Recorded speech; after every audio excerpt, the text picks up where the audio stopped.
नमस्कार, जय श्री राम। मैं शैलेंद्र गौतम। अक्सर आप लोगों ने मुझे ट्विटर स्पेसेस बाकी जगह सुना ही होगा बोलते हुए, और बहुत सारे लोगों ने कहा कि आप यूट्यूब पर आइए, बहुत सारे मुद्दे हैं जो इंतजार कर रहे हैं, हम सबकी भाषा को आप यूट्यूब पर लाइए और अपने मुख से कहिए। आप सबके इस प्रेम स्नेह के लिए मैं आभारी हूं। अक्सर आप लोग बहुत सारा स्नेह देते हैं और ट्विटर स्पेसेस पे मेरी दोनों आईडी पर आप लोग चले जाते हैं। तो आगे बढ़ते हैं। अभी एक गंभीर मुद्दा जो है वो राष्ट्र के सामने खड़ा हुआ है, वो है मणिपुर। दोनों पक्षों के लोग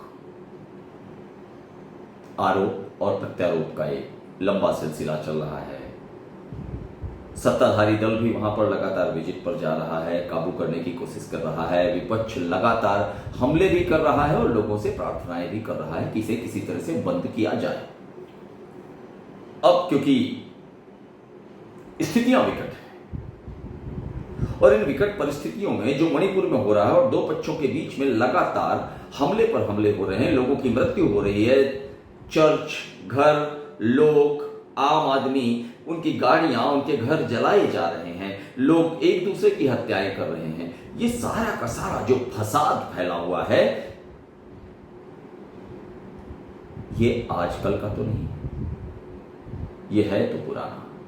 इस पर एक डिटेल डिस्कशन वैसे होना चाहिए। मैं आज 3 बिंदुओं पर चर्चा करने वाला हूं। एक तो मणिपुर वायलेंस पर जरा सा, उसके बाद जो कांग्रेस एक पार्टी के रूप में, एक राजनीतिक दल के रूप में और पिछले 100 से ज्यादा सालों से लगातार सत्ता में स्थापित या विपक्ष में एक अच्छा रोल अदा कर रही थी, पिछले 5-10 सालों से कैसे वो कमजोर हो गई और कैसे वो अपने पतन के रास्ते पर चली गई। क्या उस एक वैक्यूम जो है विपक्ष का, क्या वो खुद बना रही है?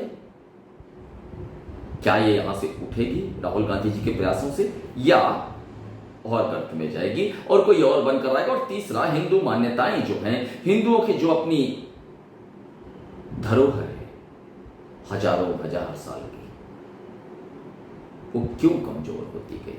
उसको कमजोर किया कैसे गया और हम भी कैसे कमजोर होते गए? तीसरे टॉपिक पर मैं ज्यादा जोर डालूंगा तो, और इसके बाद फिर मैं एक प्रश्न भी आपके सामने रखूंगा कि इन 3 में से कौन सी चीज है जो मुझे अगले वीडियो में कवर करनी चाहिए। ये मेरा पहला वीडियो है, इसलिए आप सबका सहयोग मुझे जरूर आवश्यक होगा और चाहिए होगा।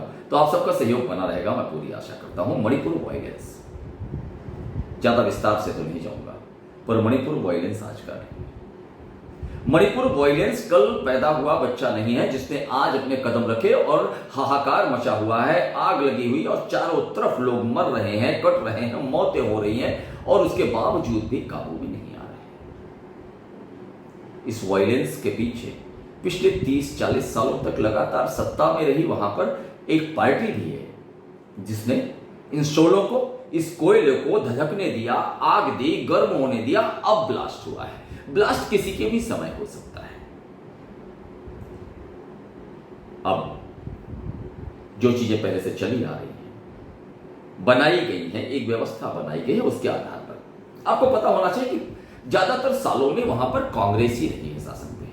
पिछले कुछ सालों से भाजपा आई है, इसके पहले कांग्रेस लगातार 30-40 वर्षों तक वहां पर शासन में थी और कांग्रेस के शासन करते हुए मणिपुर 90% से ज्यादा ईसाई राज्य बन चुका है, जहां पर 8 से 10% से भी कम थे आजादी के पहले। तथ्य विचारणीय, 80%, 90% जहां पर ईसाई कन्वर्ट कर दिए गए हों, जिसकी सक्सेस स्टोरीज यहां से लेकर कैथोलिक से लेकर के और रोम से लेकर के और वेटिकन तक सुनाई जाती है। कुछ तो और हो रहा था, कुछ और पकाया जा रहा था। ये आज का नहीं है, ये कांग्रेस ने करके दिया है। ये सिर्फ कन्वर्जन का मामला नहीं है, दो जातियों के बीच में, दो मूल निवासियों के बीच में भी युद्ध है। ये युद्ध आज का पैदा किया नहीं है, परंतु अगर आज भाजपा जब केंद्र में भी है, इस अवस्था और व्यवस्था में, इस स्थिति में आज अगर कहीं पर रिवॉर्ड्स होते हैं, कहीं पर कोई आंदोलन होता है, कहीं पर हत्याएं होती हैं, मारकाट होती है, तो उसकी जिम्मेवारी राज्य सरकार और केंद्र सरकार की है, सिर्फ कांग्रेस पर डाल देने से नहीं होगा। मैं तो एक छोटी सी बात और कहता हूं कांग्रेसियों और भाजपाइयों दोनों से, कि जब कांग्रेसी ये कहते हैं कि भाई इसरो तो वो नेहरू जी और इंदिरा जी ने बड़ा इसको सपोर्ट किया था, तब तुम चंद्रयान भेज रहे हो, तो फिर तुम्हें जिम्मेवारियां जब लेनी है अच्छी चीजों की, तो तुम ये बताओ कि पाकिस्तान और बांग्लादेश बनाते वक्त भी नेहरू जी थे,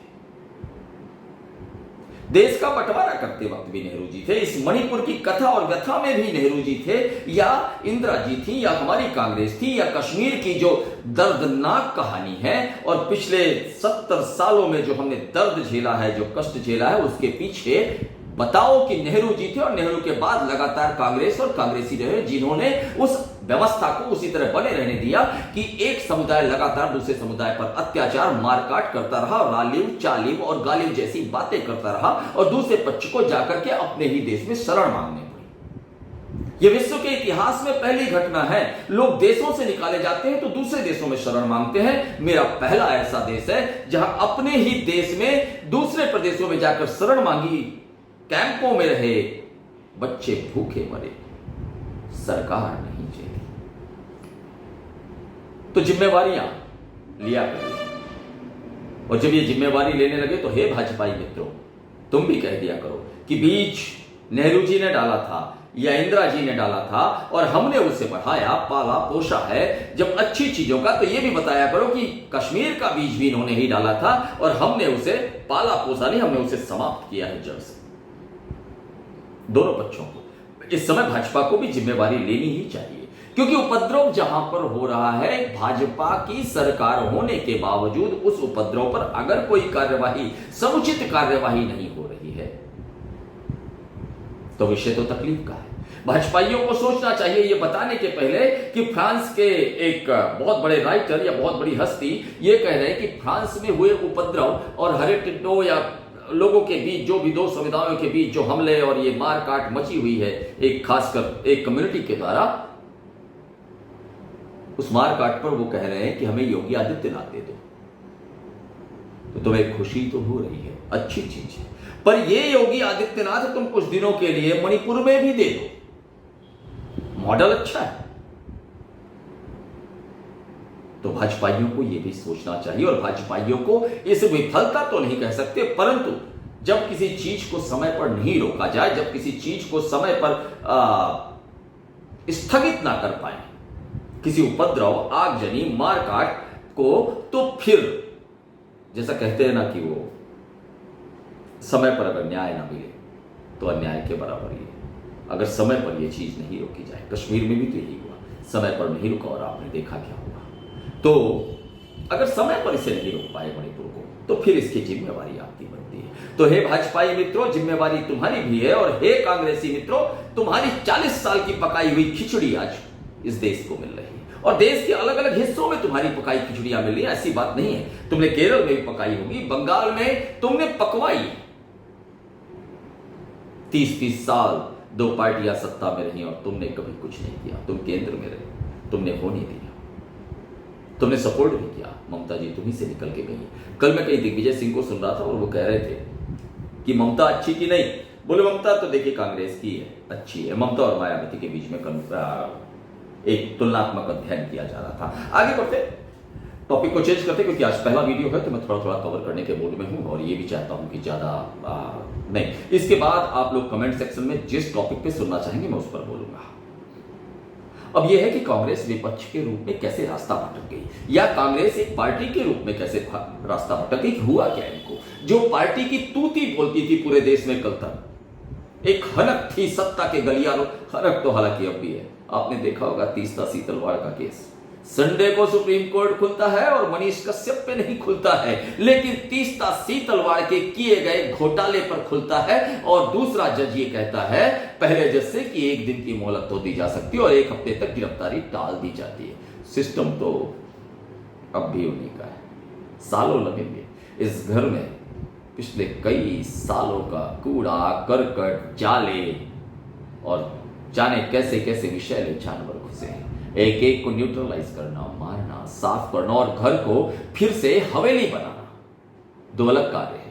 पहले तो घर से इन सारी गंदगी को निकालना, उसे साफ करना, इस लायक बनाना कि इसके बाद सोचा जा सके कि अब हम कैसा चाहते हैं। तो भी शायद वही कार्य चल रहा है। इट विल टेक टाइम, ये टाइम टेकिंग प्रोसेस है। सो कांग्रेस कैसे विपक्ष के रूप में रास्ता भटक गई, ये एक बड़ा प्रश्न है।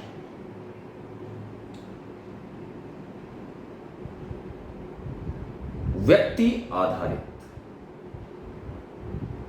राष्ट्र, पार्टी या समाज होगा तो दिशा तो भ्रमित होगी।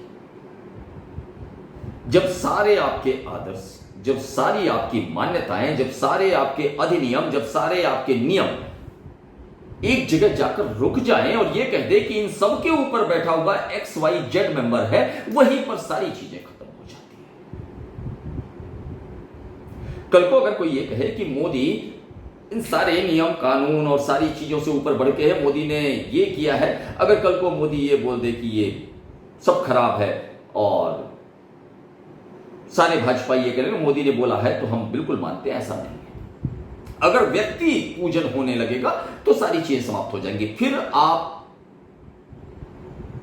मान्यताओं से नहीं, आप नियमों से नहीं, आप तथ्यों से नहीं, तर्कों से नहीं, आप व्यक्ति के शरीर से प्रेम करने लगे, उस चेहरे से प्रेम करने लगे हैं और फिर वो जो भी करे। आपने एक रामपाल बाबा देखा होगा, रामपाल बाबा आए थे, उनकी अपनी सेना भी थी। मैंने सुना कि वो व्यक्ति पूजा की बात कर रहा हूं, रामपाल बाबा दूध से नहाया करते थे और वो दूध जब उनके शरीर से होकर निकलता था तो उस दूध को इकट्ठा करके उससे खीर बनती थी और उसका प्रसाद बनता था। मैं ये नहीं कह रहा हूं व्यक्ति पूजा, परंतु अब जो लोग उस समय प्रसाद खाकर फलीभूत हो रहा था, उन लोगों ने पिछले कई सालों से, क्योंकि रामपाल बाबा अब गायब है, बीच में गिरफ्तारी वगैरह भी हुई थी, तो अब जो लोग खीर नहीं खा रहे, क्या उन तक कृपा नहीं पहुंच रही होगी? तो व्यक्ति पूजा है पतन का कारण। कांग्रेस व्यक्ति पूजा में, परिवार पूजा में, सोनिया जी और राहुल गांधी के आगे दुनिया की सारी हस्तियां, सारे तर्क, सारे तथ्य, सारी वैज्ञानिक खोजें, सारा विश्व बेमानी है। बस राहुल जी ही पहले और आखिरी सत्य है। इस हद दर्जे की चाटुकारिता है, क्योंकि गलत आदमी का सही जगह पर आ जाना एक समस्या पैदा करता है। मेरे यहां पर एक कहावत है, मैं जहां से आता हूं आपको बताऊं कि हमारे यहां पे कहा जाता है कि सिखाए पूत दरबार नहीं जाया करते। मतलब अगर कोई राज परिवार से है जिसने बचपन से वो अदब, वो सलीके, वो अदाएं सीखी हैं, तो वो दरबारों की शोभा बढ़ा देता है। परंतु एक नया व्यक्ति जिसने जीवन में कुछ नहीं देखा और सिखा करके भेजा जाए कि दरबार में जाना तो ऐसे करना और ये बोलना, अचानक कुछ ना कुछ ऐसा होगा कि जिसे जो तुम्हें नहीं सिखाया। तो सिखाए पूत दरबार नहीं, दरबार की शोभाएं नहीं बढ़ाया करते। वो तो जन्मजात कुछ चीजें होती हैं।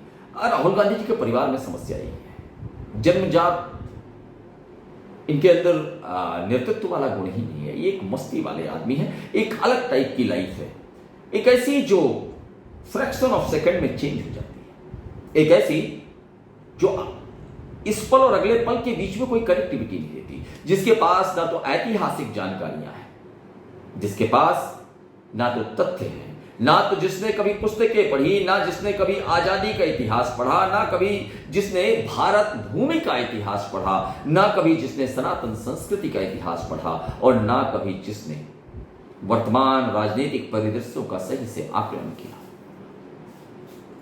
पिछले साल की रिपोर्ट आपने देखी होगी, पिछले 5 वर्षों में राहुल जी की 119 विदेश यात्राएं हुई हैं और 119 विदेश यात्राओं में 90% विदेश यात्राएं पर्सनल थी। आपको भी चिंता हो रही है पर्सनल क्या होता है। तो ज्यादातर समय जो व्यक्ति विदेश में रहेगा, आपको पता होना चाहिए कि संसद से ज्यादातर नदारद रहे। पिछले 5 वर्षों का डेटा है, मैं इस साल का नहीं दे रहा, पिछले साल का दे रहा हूं। और संसद से नदारद रहने के बाद राहुल जी एक लंबे अरसे तक अपनी व्यक्तिगत छुट्टियों, तो राजनीति तो इनका कोर बिंदु नहीं है। राजनीति मिल गई है, चल रही है, जैसे किसी बड़े आदमी को दुकान मिल जाती है तो पापा ने दे दी, वो अपना दारू पिए पड़ा रहता है, बोले दुकान से तो पैसा आ ही रहा है क्योंकि पापा तो चले गए लेकिन दुकान दे गए हैं तो वहां से रॉयल्टी आ रही, वो अपना दारू पीता गांजा फूंकता पड़ा रहता है, कुछ ऐसा ही है। अब राहुल जी आज क्या बोल रहे हैं और परसों क्या बोला, मतलब दत्तात्रेय ब्राह्मण बोल करके उनको प्रसिद्ध किया गया, चंदन लगाया गया और दत्तात्रेय ब्राह्मण टेबल पर बैठकर मुर्गे खा रहे हैं और ये तस्वीरें आपने सबने देखी होगी। जनेऊ उठा तो चीजें व्यक्ति पूजा की है। कांग्रेस का पतन शायद व्यक्ति पूजा से निकलकर कांग्रेस को राजनीतिक दल के रूप में देखना पड़ेगा। ये गांधी परिवार राहु और केतु की तरह इस कांग्रेस को खा जाएगा। होता भी यही है। कल तक जो चीज जीवन की सबसे अच्छी चीज हुआ करती थी वो कई बार आपके लिए सबसे बुरी चीज भी हो जाती है। राहुल जी के साथ ऐसे ये परिवार कल तक इनकी शक्ति थी और आज ये परिवार में राहुल जी के आने के बाद ड्राइविंग सीट पर उबड़ खाबड़ रास्ते हैं, शिमला की भयंकर चढ़ाइयां हैं और शिमला की भयंकर चढ़ाइयों में एक ऐसे ड्राइवर को तुमने दे दिया जो कल तक ऑटो भी नहीं चलाया था। अब वो कैसे चला रहा है, हिचकोले लेकर तुम्हारी गाड़ी चल रही है और किस खाई पे जाके गिरेगी और कब गिरेगी और 2 बार गिर चुकी है, 44 से 52 सांसद तक आ चुके हैं, तो विषय तो चिंतनीय है। परंतु शत्रुमुर्ग ने अपना सिर जमीन में गड़ा रखा है। अब वो कुछ देखना नहीं चाहता। कबूतर ने आंखें बंद कर रखी हैं कि ना ना ना ना, बिल्ली आई है, जब मैं देखूंगा ही नहीं तो मुझे खाएगी कैसे। बिल्कुल ऐसा ही कांग्रेसियों का हाल है। अब आते हैं आखिरी टॉपिक पर, क्योंकि आज पहला वीडियो है, ज्यादा समय नहीं लेता। हिंदू मान्यताओं का लगातार कमजोर होना, इसके पीछे कौन है? इसके पीछे ये जो व्यक्ति वीडियो देख रहा है वो, और ये जो व्यक्ति बोल रहा है वो, और कोई नहीं। हां, तुम और मैं, और कोई नहीं।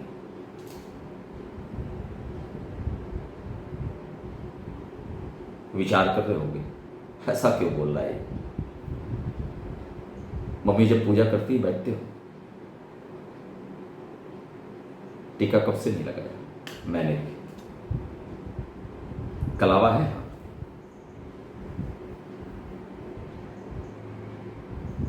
धोती कुर्ता,